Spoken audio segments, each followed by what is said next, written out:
Hello दोस्तों, नमस्ते। कैसे हैं आप सब? एक बार फिर से आपका स्वागत है मेरे इस यूट्यूब चैनल पर जिसका नाम है होप मत छोड़िए। दोस्तों, आज की इस वीडियो में हम बात करेंगे हाउसवाइफ की।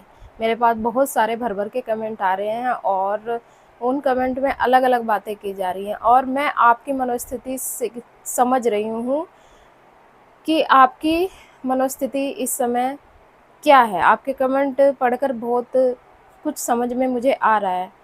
दोस्तों, जहाँ पर नाम आता है हाउसवाइफ का, तो हाउसवाइफ मतलब आप पढ़ना तो चाहती हैं लेकिन आप करना भी बहुत कुछ चाहती हैं लेकिन नहीं कर पा रही हैं क्योंकि आप एक हाउसवाइफ हैं। आप बस घर की परिस्थितियों में उलझी हैं। इस सब की परिस्थिति अलग-अलग है।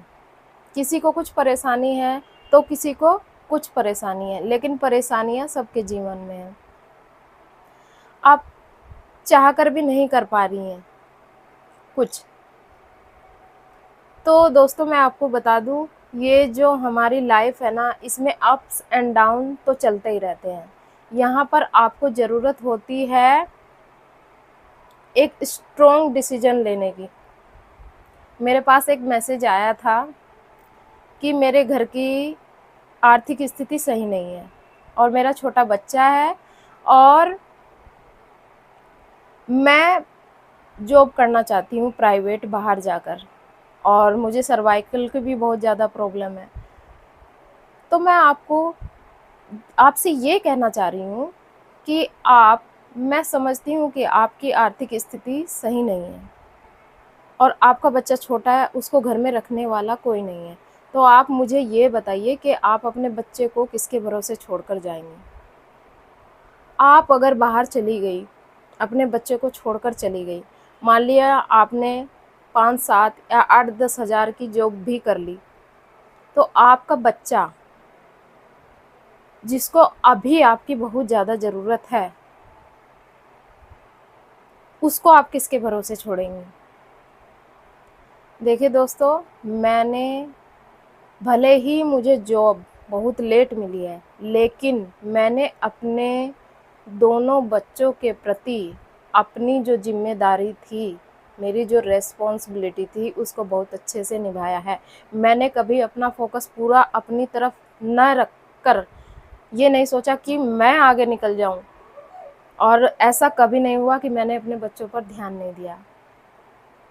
मैंने हमेशा अपने बच्चों पर ही अपना फ़ोकस रखा है, वो इसलिए कि मेरी लाइफ़ में तो जो हो गया। मैं धीरे-धीरे बढ़ती रही। मैंने एकदम ये नहीं चाहा कि मुझे तुरंत मिल जाए, मैं अपने बच्चों को भी छोड़ दूँ, सब कुछ छोड़ दूँ और तुरंत मुझे मिल जाए।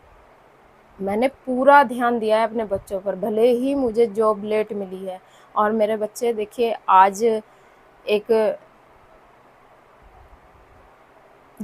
जेईई मेंस निकाल कर वो तो बीटेक करने चला गया है, और बेटी जो है मेरी नीट की तैयारी कर रही है। तो पूरी हमारी रिस्पॉन्सिबिलिटी बनती है कि हम अपने बच्चों पर पूरा ध्यान दें।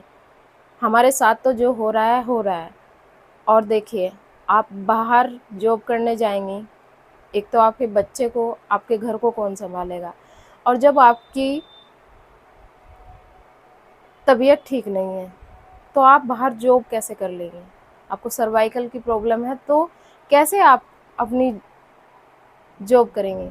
मैं आपकी स्थिति को बहुत अच्छे से समझ रही हूँ। मुझे भी नवंबर से लेकर और अभी तक मुझे इतना ज़्यादा सर्वाइकल था, इतना सर्वाइकल पेन था, लेकिन मैंने उसमें सब काम किया। जब आप एक जॉब करने लग जाते हैं ना, तो कोई भी आपको वहाँ पर बैठने नहीं देता है। आपको वो सारे काम करने पड़ते हैं जो आपके हिस्से में हैं।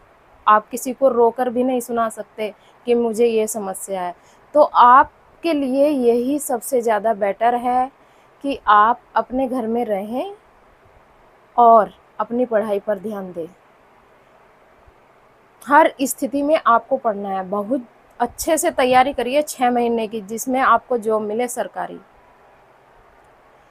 अगर आपको काम ही करना है तो अच्छा काम करना है, जिससे कि आपकी स्थिति बहुत अच्छे से कंट्रोल में हो जाए, ठीक है? आज जैसे आप आर्थिक स्थिति आपकी ख़राब चल रही है, तो उससे कुछ दिन आपको और लड़ना है और बहुत अच्छे से अपनी पढ़ाई करनी है। आपने जो भी पढ़ाई की है, अब आगे आप जॉब की तैयारी करना चाहती हैं, तो आगे आप जॉब की तैयारी करिए। दूसरा कमेंट है, वो कहती हैं कि मेरे हस्बैंड हैं और बहुत ज़्यादा शराब पीते हैं, मैं पढ़ नहीं पा रही हूँ, अब मैं क्या करूँ? बहुत डर लगता है कि हस्बैंड को कुछ नहीं ना हो जाए, और मेरी दीदी के साथ ऐसा हो गया। अब बहुत डर लगता है कि क्या होगा, कैसे होगा, मैं अपनी पढ़ाई को कैसे करूँ? तो दोस्त, मैं आपको कहना चाहती हूँ, आपको बहुत ज़रूरत है पढ़ाई करने की। मैंने आपका मैसेज पढ़ा और उसमें देखा कि मतलब कितना उसको समझा, और मेरे जितना मैं समझ में आया, मैं उसी के उसमें आपको बता रही हूँ कि आपको पढ़ाई करने की बहुत ज़रूरत है। ये टाइम है, शराब पीने वाले कभी सुधरते नहीं, वो रुकेंगे 2 दिन के लिए, 4 दिन के लिए, फिर शुरू हो जाएंगे। जिनकी किस्मतें अच्छी होती हैं और ईश्वर का आशीर्वाद उन पर हो जाता है, तो उनमें सुधार आ जाता है। मैंने आपको कहा था कि आप काउंसलिंग करा लेना अपने हस्बैंड की, शायद सुधार हो जाए, क्योंकि उनको भी देखना चाहिए ना कि अभी आपके रिश्तेदार में क्या हुआ है, आपकी बहन के साथ क्या हुआ है। तो इसलिए आप पढ़िए, टेंशन मत लीजिए, अपने माइंड को एकदम फ्रेश रखिए। जो हो रहा है वो तो हो रहा है, आप जब समझा रहे हैं अपने हस्बैंड को, वो समझ नहीं रहे हैं, तो टेंशन लेकर कुछ नहीं होगा। आप अपनी पढ़ाई को करिए, क्योंकि बहुत ज़रूरत है, आपको अपने पैरों पर खड़ा होना है, सेल्फ इंडिपेंडेंट बनना है। क्या क्या हो जाए कुछ पता नहीं, इसलिए बहुत अच्छे तरीके से माइंड को रिलैक्स करके आपको अपनी पढ़ाई करनी है, केवल पढ़ाई करनी है, और अपने बच्चे पर ध्यान देना है। बाकी तो चलता ही रहेगा, सही गलत, तो उसके चक्कर में ज़्यादा मत पड़िए। अब तीसरा कमेंट आया था मेरे पास कि मैं जिससे प्यार करती थी, वो मुझे छोड़कर चला गया, उसने दूसरी शादी कर ली। आप अगर इन्हीं पचड़े में पड़े रहोगे कि अ, मुझे छोड़कर चला गया है मेरा साथी और दूसरी शादी कर ली, अब मन नहीं, जीने का मन नहीं करता है, तो ये बातें छोड़ दीजिए। अगर आपको इंडिपेंडेंट बनना है, कुछ करना है, तो फिर वो सब कुछ छोड़ना पड़ेगा। ये आप समझ रहे हैं, ये कलयुग है, और इस समय तो ऐसा टाइम चल रहा है चारों तरफ। ये बहुत अच्छा हुआ कि उसने आपको पहले ही छोड़ दिया, अगर शादी के बाद छोड़ देता तो बड़ी समस्या हो जाती। इसलिए ईश्वर से प्रार्थना कीजिए कि पहले ही उन्होंने आपका पिंड छुड़ा दिया, और इन बातों में न उलझकर अपनी लाइफ की एक नई शुरुआत करिए। आपके सामने पूरी लाइफ है। अगर देखिए आप नेगेटिविटी में फंस जाएंगे तो फिर नेगेटिव ही होकर रह जाएंगे, फिर कुछ नहीं होने वाला। इसलिए पॉजिटिव रहकर, सकारात्मक रहकर, ये जो आपके साथ हुआ है इससे सीख लेकर आपको आगे बढ़ना है, और बहुत अच्छे से आपको पढ़ाई करके कुछ बनना है। ठीक है, इससे सीख लेनी है।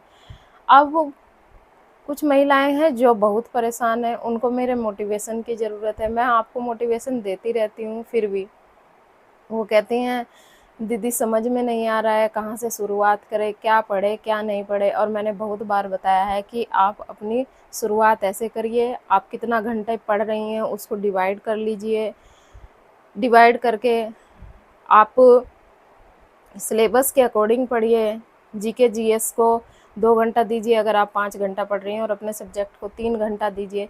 इस तरह से आप अपनी स्टडी करिए, और देखिए लाइफ में शॉर्टकट कुछ नहीं है, सब कुछ मेहनत पर डिपेंड करता है। आपको अपने बच्चों पर भी ध्यान देना होगा। जिनके बच्चे हैं वो अपने बच्चों पर ध्यान देते हुए अपनी तैयारी करें, उनके भी लाइफ पर हमारी स्टडी का कोई बुरा प्रभाव ना पड़े। ठीक है ना? जब हम केवल अपनी पढ़ाई के बारे में सोचने लगते हैं और अपने बच्चों के ऊपर ध्यान नहीं देते, तो उसका बहुत बुरा असर उन बच्चों पर होता है। उनमें वो संस्कार नहीं आ पाते जो आने चाहिए। उनको वो संस्कार कौन देगा अगर आप उनको छोड़कर बाहर जाएंगी, छोटे बच्चों को, या फिर उन पर ध्यान नहीं देंगी? फिर तो वो गलत कामों में उलझते चले जाएंगे, समझ ही नहीं पाएंगे क्या अच्छा है क्या बुरा है। तो एक देखिए, पेरेंट्स का काम होता है, उसमें भी महिलाओं का काम होता है अपने बच्चों में अच्छे संस्कार, अच्छी परवरिश को देना और डालना। तो मैं तो आपको यही कहूँगी कि आप अपने बच्चों पर भी पूरा ध्यान दें और अपनी पढ़ाई पर भी। और अगर स्थिति उल्टी है तो उसी अपोजिट स्थिति में आपको पढ़ना है। भले ही आप कितना काम कर रहे हैं, आपके पति आपका साथ नहीं दे रहे हैं, या फिर आपका ससुराल वाले आपका सपोर्ट नहीं कर रहे हैं, तो अपना स्ट्रॉन्ग डिसीजन ले लीजिए और अपनी पढ़ाई करिए। अपनी पढ़ाई कर कर ही आप अपनी स्थिति को सुधार सकती हैं और अपने बच्चों की स्थिति को सुधार सकती हैं। तो इसका केवल एक ही इलाज है, वो है पढ़ाई। हर तरीके से आपको स्ट्रॉन्ग बनना है, मेंटली और फिज़िकली स्ट्रॉन्ग रहिए। आप घबराइए नहीं, कोई भी स्थिति आए आप उसमें घबराएं नहीं। बहुत अच्छे तरीके से हर स्थिति का आपको सामना करना है। ठीक है, तो फिर मिलते हैं नेक्स्ट वीडियो में। तब तक के लिए धन्यवाद।